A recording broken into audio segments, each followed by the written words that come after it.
Yay! Another episode of Show and Tell by Glen Thomas. Showing some trinkets that I've collected. We'll start off with some real old school stuff. I don't know if many people know what that is. That is a kaleidoscope. The company Stevens in St. Louis, they made, and I think still make, kaleidoscopes. This one actually is from 1953. My wife picked this one up years ago. We had these when we were kids, and she remembered it, the brand, the Stevens kaleidoscope, so she snagged it. Obviously this is older than we are. Ours were 1960s, but they haven't changed much. Some of the newer ones have a protective cap or magnifier on them. This particular one didn't. We even have a poster for this particular kaleidoscope that matches up the year and the other models that were out that year. Alrighty. So now we got some robots, toy robots. Now this little guy here, this is old. You can see it here if I can hold it. This is battery operated. He walks, his eyes light up, and it lights up here, and his radar spins. A little button on the back. This was part of a set. Major Matt Mason was an outer space thing in the 60s. Was really popular. It was by a company named Eldon. I've got a bunch of Eldon toys. I got ships and sailboats and Corvettes, and I think a train set by Eldon. The company is no longer, but that's a cool little robot. Then this is another robot, battery operated. See if we can get a little closer. Lots of moving parts. His arms move, his waist moves, his head moves, tilts back and forth. Sorry for not getting this in focus. He's got a motor underneath, right in here. Battery operated, goes in here, and when you turn it on, and the tank treads move, and he goes across. This was the original Zintar robots, or what they call Zeroid robots. They come in a carrying case. The carrying case turned into their mobile vehicle. It's got trailer hitches. You could buy all these parts for. I've got quite a few of them. I've got, I think, 3 of these robots. I have one that's absolutely mint. These ones are, the other 2 are used. They have interchangeable hands. This is spring-loaded. I used to have them holding my pencils all the time when I was doing my homework. They come with interchangeable hands. Some of them shoot marbles, and this one's a magnet. This is a claw, and I forget what the other ones are off the top of my head. Well, that's a Zeroid robot. Very cool. Made by a company called Ideal, and I believe they were out in 1968. That's when I bought mine. This one actually, this particular one, I bought when I was on a trip with my parents to Uxbridge, Ontario. There was a little store there going out of business, and I bought this Zeroid when I was a little kid in the late 60s, and I loved it when I was playing with that back in the day. And many will remember this. This is the Lost in Space robot. This is a toy from I think the 1990s, and he talks and moves. My sensors indicate an intruder is present.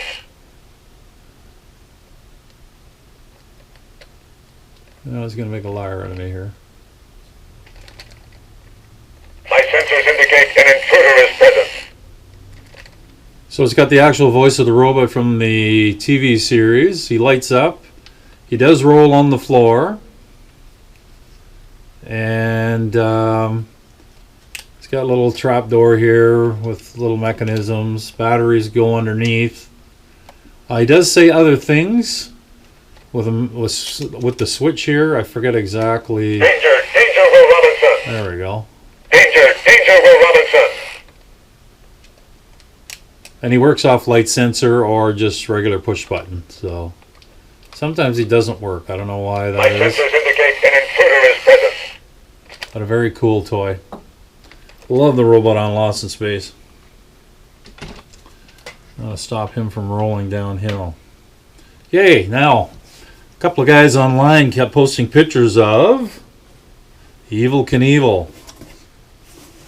And I have one of the originals. This is from the early 70s. I believe this is 72 or 73. 73 by Ideal Toys. Ideal made some cool stuff. And I'm not sure why they're not around anymore, but they did put out some cool stuff. This is the original.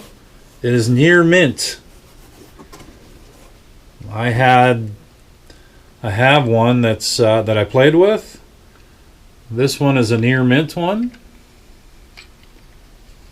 It's only been used a few times. Got a few little marks on it.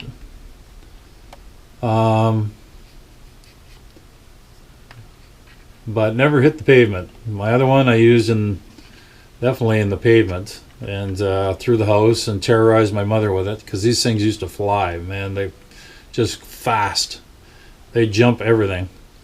So yeah, I had it jumping through the house, or the other one. This one, like I say, has got a few scuffs on it, but pretty much near mint. Still have all the instructions for it. And I've got the this is the mechanism. You lock it in here. You know if you can see that. Get it closer. You lock it into here. There's 2 pins, and then you wind it up right here, and it winds up going at a pretty good clip. I know I used to drill my sister in the ankle with it. She wasn't too happy about that.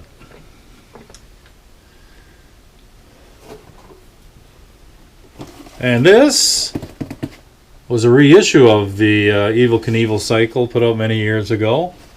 This one is mint, never opened. It is absolutely perfect. And like I say, I'm a nut for collecting stuff to either have one to screw around with and have some fun with, or the other one to put on the shelf. I don't do that with all the stuff because it can get costly. But with these, knowing how much abuse they take, it's one of those deals where it's good to have a backup. So anyways, yeah, so it's got spring-loaded forks. There's a giant spring inside the body of the bike. The newer Series 1, the bike and the character are pretty much the same, except the bike is colored a lot different. And actually, I'll be honest, the quality control of the newer one is better than this one. Because this one you'll see slight imperfections on where the bike is joined together. But they were all like that back then. I know Evel Knievel made a killing on these when he put them out. So that's Evel Knievel. He was basically our superhero back in the day. Another difference, the new bike compared to this one, these ones you can see through with the wheels, a bit on the back. The newer ones are solid, and I believe they're actually solid chrome. They still have the spoke look like that, but solid chrome.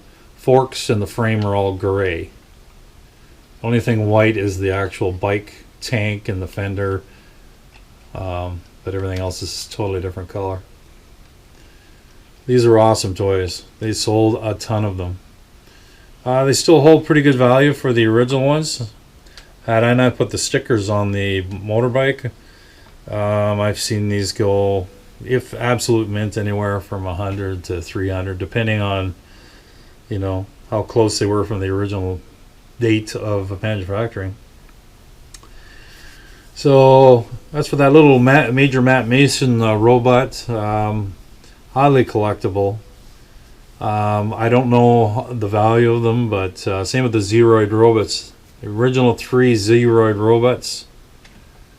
Like I say, this is another one. I believe the company's Ideal for this one too. Or motor, yeah.